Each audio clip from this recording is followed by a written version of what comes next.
Hey everyone, and welcome to Dorfromantik.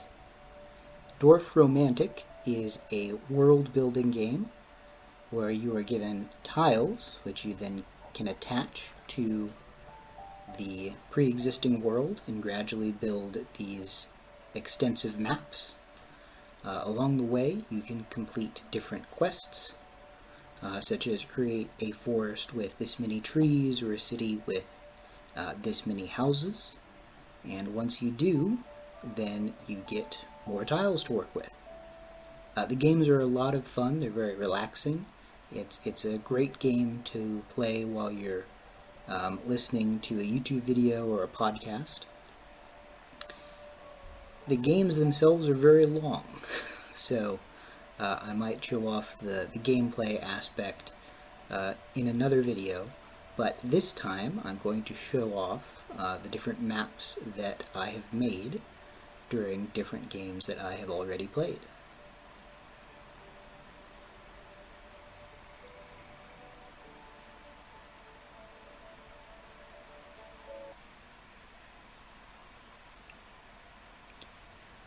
Okay, so this is a completed game. You see the game's score at the top here, 18,090. And let's take a look around the map. So you can zoom in and see what the different villages look like. And you can see the boats and the trains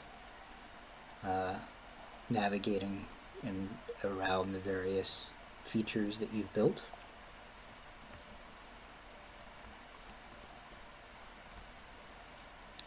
So zooming out all the way, this is what it looks like from the broadest possible view. And you see the uncompleted quests there as the game ended. But yeah, it's fun, playing a game and then at the end of it seeing the great expanse that you've built over time. And I have quite a few maps to show off, so let's take a look at some of the interesting features along the way here.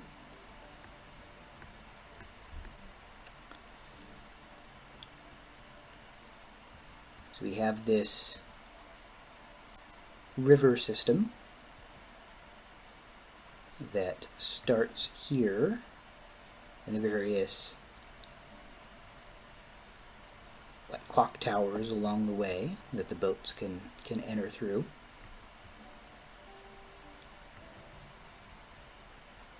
See the birds flying by over the top of the landscape here.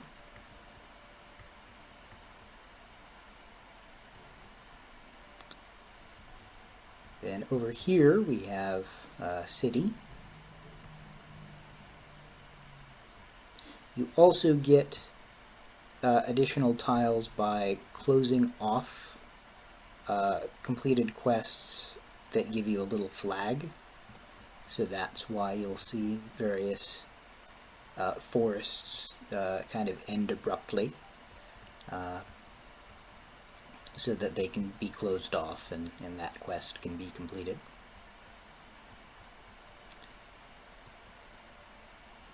Likewise with the rail lines, you can either decide to make really big rail lines or ones that can be closed off. So there's always a trade-off there. And it's just kind of fun to zone out sometimes and just watch one of the trains move along the map, or one of the boats move, throughout the different rivers.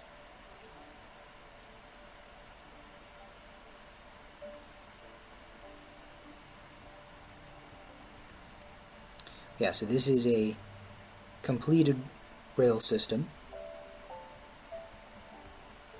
and this is one that's not, since there's this one piece that's missing here.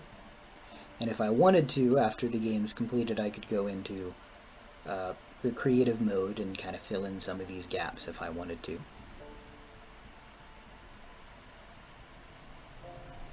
also have different collections of fields that are sometimes very large.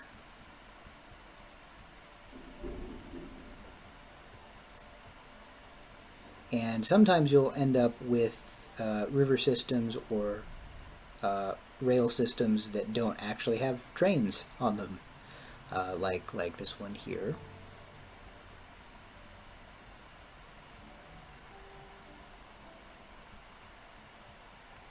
And yes, you'll often end up with just these gigantic forests.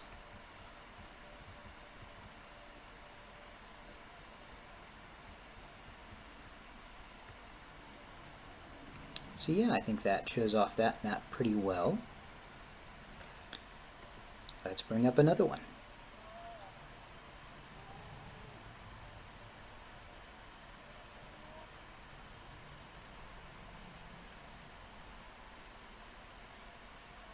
Okay, so this is 20,980. I'm going to zoom out all the way. And yeah, this one was a pretty big map.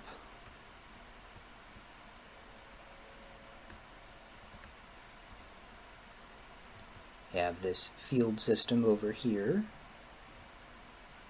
Then giant forest.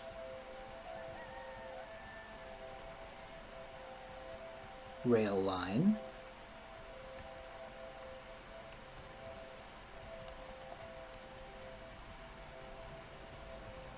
With a couple loop-de-loops along the way.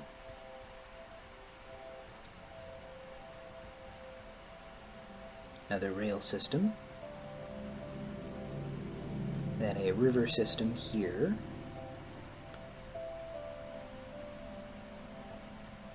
And a little town along the way.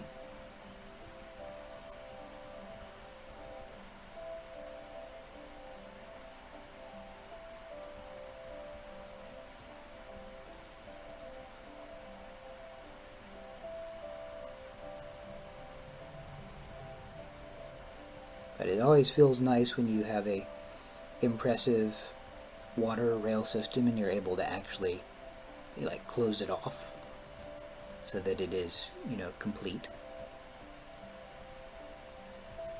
There aren't any gaps missing.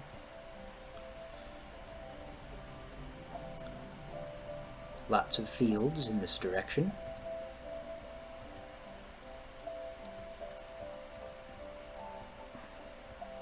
And cities and forests as well.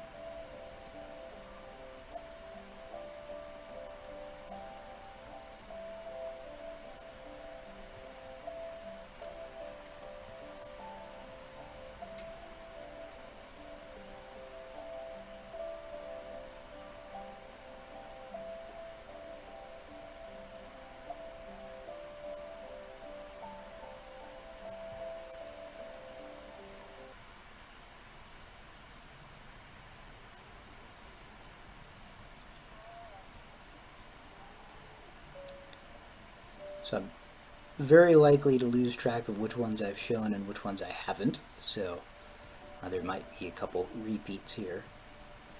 But yes, this is a very sprawling rail system. Couldn't quite get enough end pieces to close it off. But as you can see, there's those flags, which showed that I would have gotten extra tiles if I had been able to. And so these are what the normal quests look like, where if you need to add a certain number of additional trees, or additional houses, or additional fields, or what have you. But yeah, just look how squiggly and sprawling this rail system is. And so you're given a piece at a time, and you just have to place that piece somewhere on the map. So that often leads to some interesting designs that you wouldn't think to create otherwise.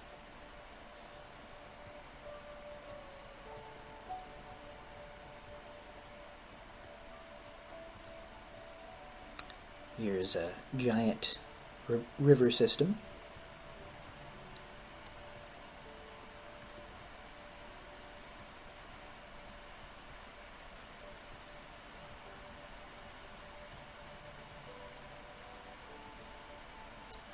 Bunch of clock towers all in a row.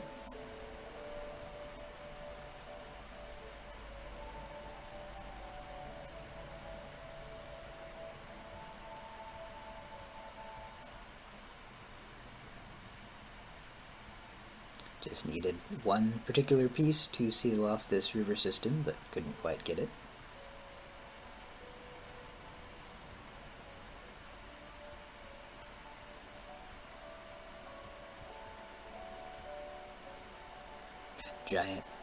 Giant field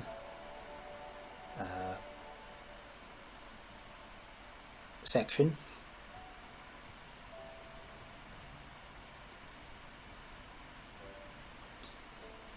And there'll also be little tiles with quests on them that appear at the edge of the map that you can build toward and see if it's a convenient quest for you, in that it's something that you're building nearby, or if it's one that is super inconvenient because, say, it's a forest quest and your giant forest is on the other side of the map.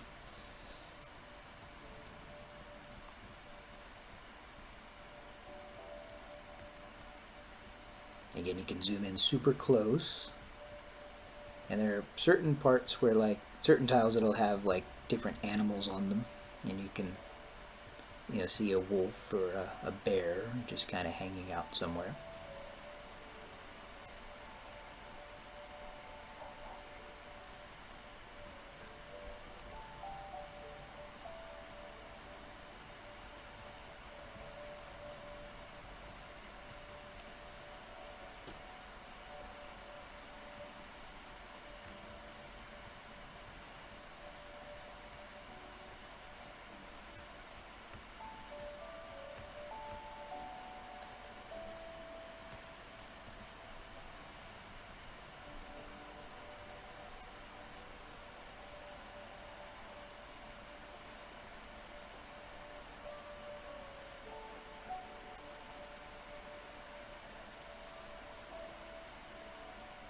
Yeah, I'm not going to be able to keep track of which ones I've shown off and which ones I haven't.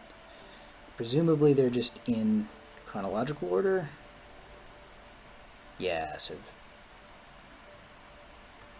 Okay, I'll try to keep track from here on out. So this is 221.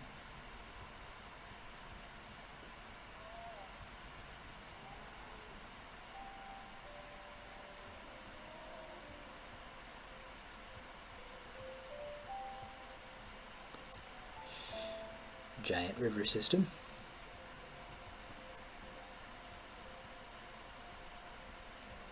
Fields.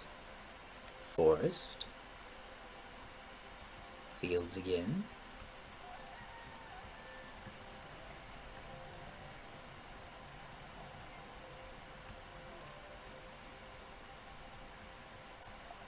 Giant metropolis here.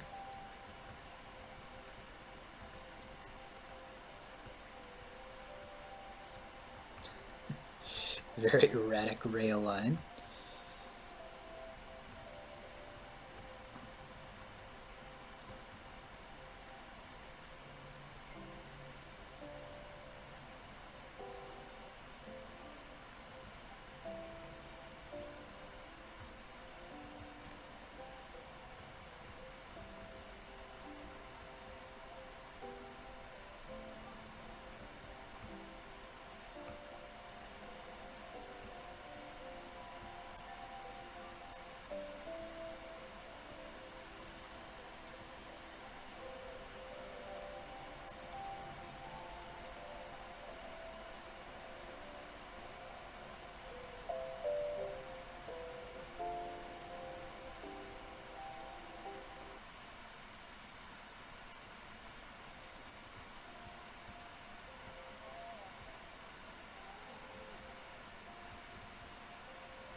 Ooh, there's an animal.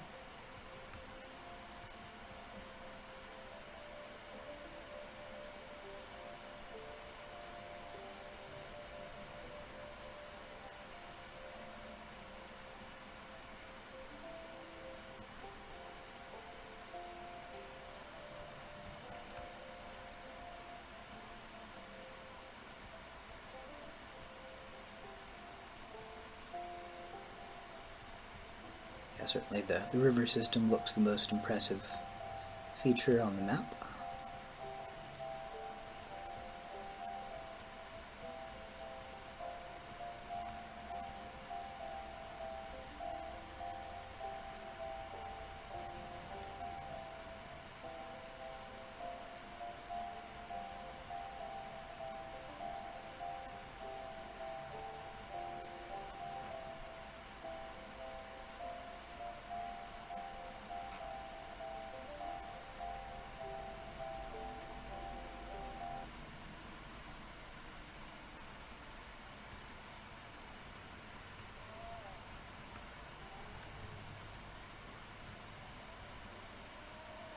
So you see in this part of the forest, the trees are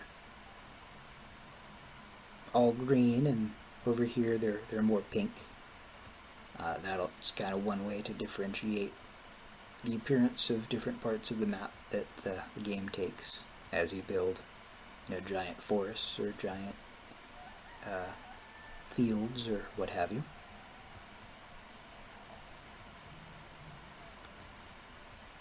So yeah, just one more rail line needed to complete a couple different quests there, or one more rail piece.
Nice river system there.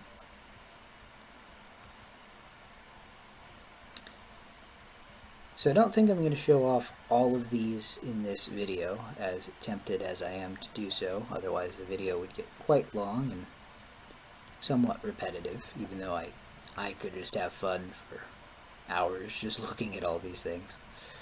There is one specific one that I want to show that I don't know which one it is, so there will be some hunting and pecking there for that.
Okay, this is the one I was looking for. So as you can see, we have our river system, and it goes through various twists and turns, and we have these 4 water clock towers all in a row, and the various boats moving to and fro. And one of the water clock towers intersects with a completed rail line. So that is the dual power of the water clock tower, is that it allows you to connect water and rail lines through the same tile, which otherwise would be difficult. There are other tiles that can do that, but it's a very powerful tile to have, because water and rail tiles are difficult to connect compared to other ones, which you can place anywhere even though they're not ideally placed everywhere.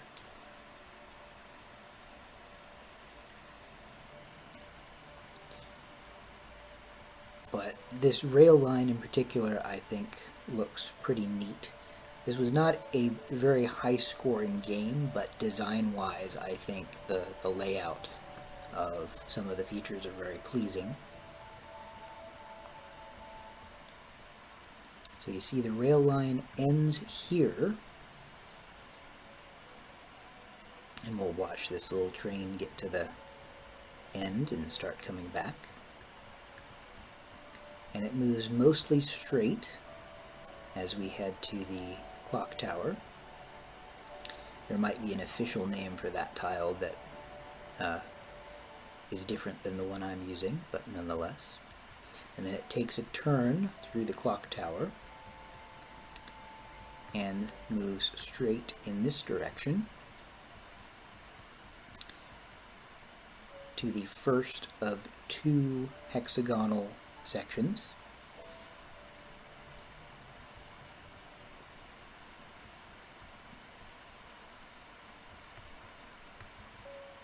To the second of the 2 hexagonal sections,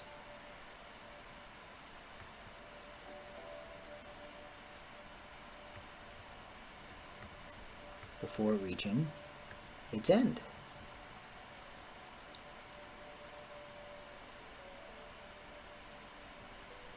And then the train starts heading back in the other direction. There's also another place where the rail system terminates over in this direction. We'll watch this train as it heads that way. But yes, just a very visually pleasing layout for the river and rail systems that intersect quite nicely.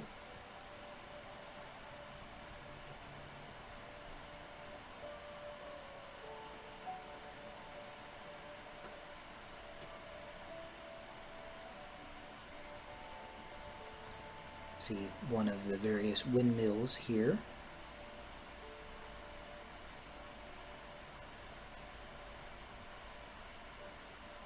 And again, you can just kind of zone out and watch this for as long as you want.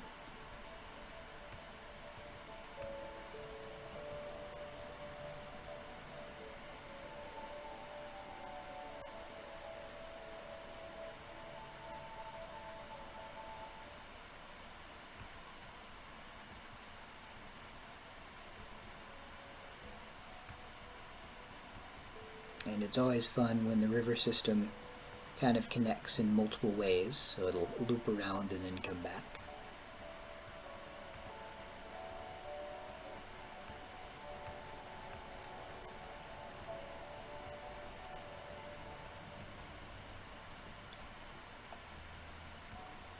But again, having all of these river clock towers in a row It's just very fun that it worked out that way.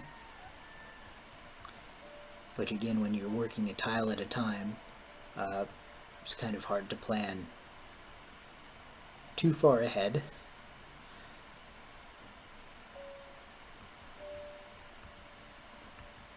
And a lot of what happens is just kind of a matter of luck and happenstance more than anything else. But, that's, the best games are a balance of skill and luck.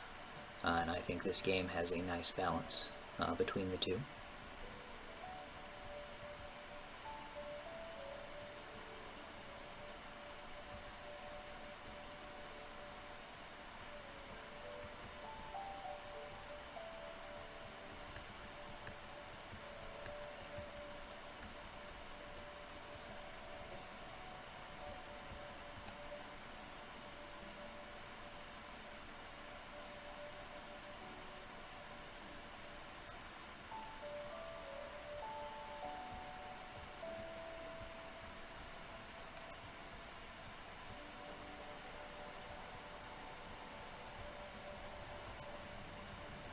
There's another animal tile.